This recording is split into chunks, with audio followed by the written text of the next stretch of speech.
After 10 minutes of having this talk, we realized that she previously had a pre-approval letter for a loan amount of $800,000, and after our talk, we were only able to pre-approve her for $390,000. Welcome to the Loan Daddy Podcast, episode 4. My name is Scott Nadler, and this episode is for listing agents. A colleague of mine based in Berkeley, California, FM, shout out to FM. He posted something on his Instagram account that was titled Questions for Listing Agents to Ask When Receiving an Offer with a Pre-Approval Letter. I get these questions all the time from listing agents from top teams, whether it's the top agent themselves or team members. Consistently from the top teams, I do get these phone calls. So FM outlining the top questions to ask, I thought was really valuable to provide to real estate agents. I think at this point, it's well known in the real estate world that not all pre-approval letters are created equally. But I see it time and time again where I'll receive a pre-approval letter for someone when they're not in fact pre-approved. And I think it's really important for agents to understand that again, not all pre-approval letters are created equally.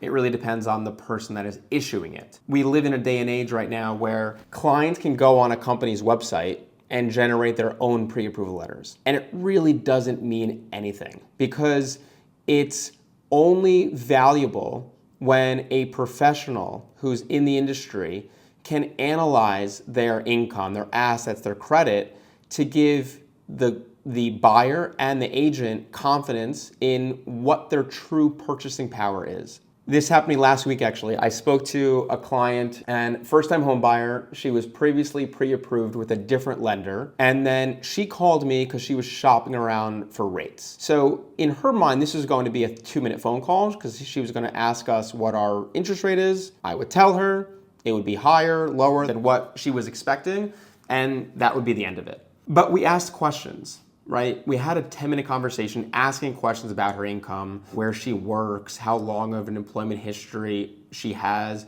where the funds are coming from for the down payment, all normal questions that any mortgage professional would ask. After 10 minutes of having this talk, we realized that she previously had a pre-approval letter for a loan amount of $800,000, and after our talk, we were only able to pre-approve her for $390,000. Now, at first, she was flabbergasted, right? She said, I spoke to a different lender. I filled out an online application. We had a quick conversation where I filled in some of the gaps that were not on my online application. And within minutes, I got a pre-approval letter. Now, again, based on that alone, it doesn't seem like that mortgage professional went through the typical steps that one needs to do to determine whether or not someone or whether they're approved for the amount that they're looking for. And that was the case here. And when Christina and I were going through her financials and we broke down the numbers to very specifically to determine, to show her why she's not approved for $800,000 and why she's approved for $390,000, she got it. And it was really valuable for her. And she was very thankful, as was the real estate agent who I called up afterwards to let him know that I know she was previously approved for one amount, but it doesn't seem like she will be approved for more than $390,000. Again, these pre-approval letters are not a formality. It's a value proposition.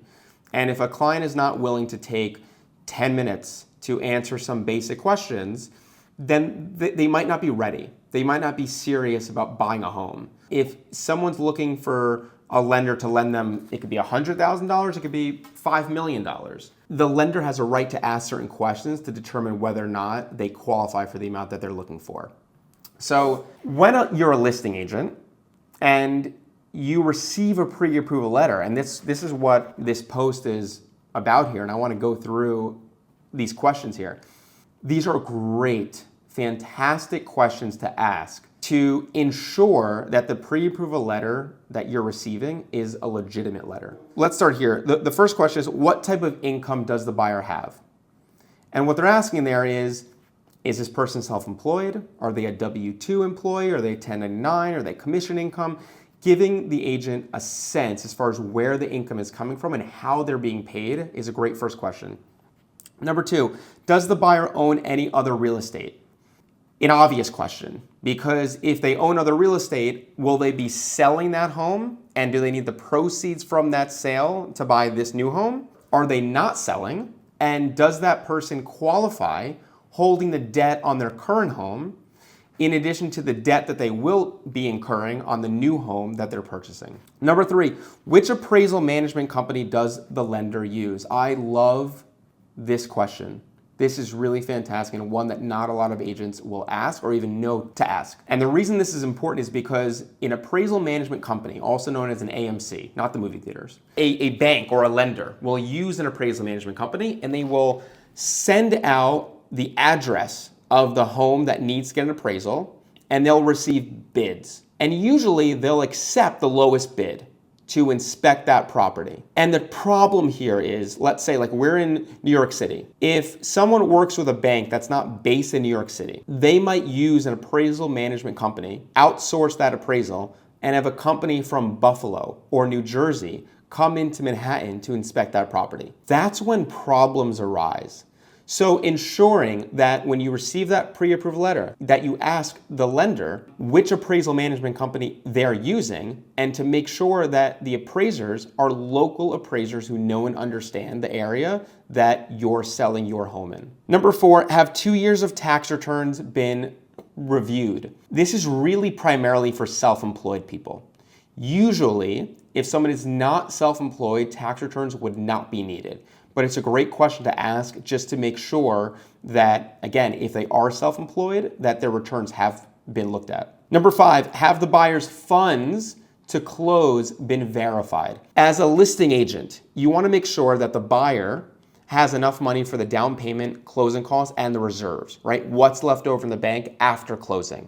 So making sure that the mortgage professional went through their assets to ensure that they can satisfy those 3 categories. Number 6, is the buyer using gift funds and are they documented?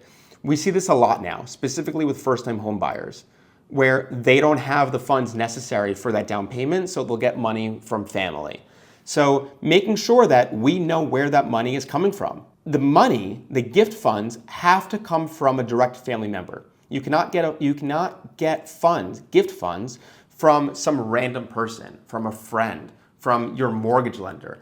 It has to come from a direct family member because there are all these anti-money laundering laws that banks and lenders have to follow. Has this been underwritten by a staff underwriter? I love this question too. Because someone in my position, I'm the loan officer on the transaction. I am not the decision maker on the file. Now, personally, I have a history of working in underwriting. I have team members who also work in underwriting, but we are not the underwriter. You can almost think about this like I'm a lawyer and I'm presenting your case in front of the judge. I'm not the one who's going to rule whether you're guilty or not guilty, or in this case, approved or not approved. But I've been doing this a long time.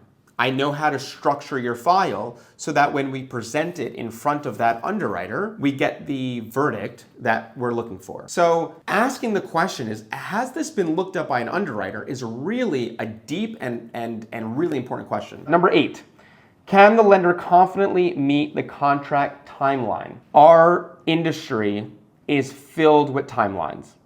From when someone has to apply for their mortgage after they're in contract, to getting the commitment letter, to getting to closing, and a few other steps along the way as well. And talking to the lender and making sure that they can meet the deadlines that are put forth in the contract can be the difference between that buyer closing and not closing, and in a worst case scenario, losing their deposit entirely. Is the approval contingent on the sale of the buyer's current home? Again, that goes back to a previous question where you're asking if the buyer owns any other real estate. And the last question here is, has the approval been updated for this specific property?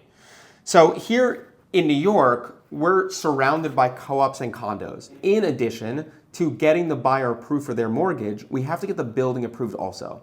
So we can issue a letter for a prospective buyer and says that they're approved, but it could be a general letter. If the offer that they're making on a property, if that building, that condo, let's say, is experiencing issues. There could be a lawsuit going on in the building. There could be excessive sponsor ownership. There could be excessive commercial space. It could be a whole host of issues happening in that building. So asking, as the listing agent, is this letter specific to this property, will alleviate some of those concerns that a listing agent will have to make sure that the lender can close in that building.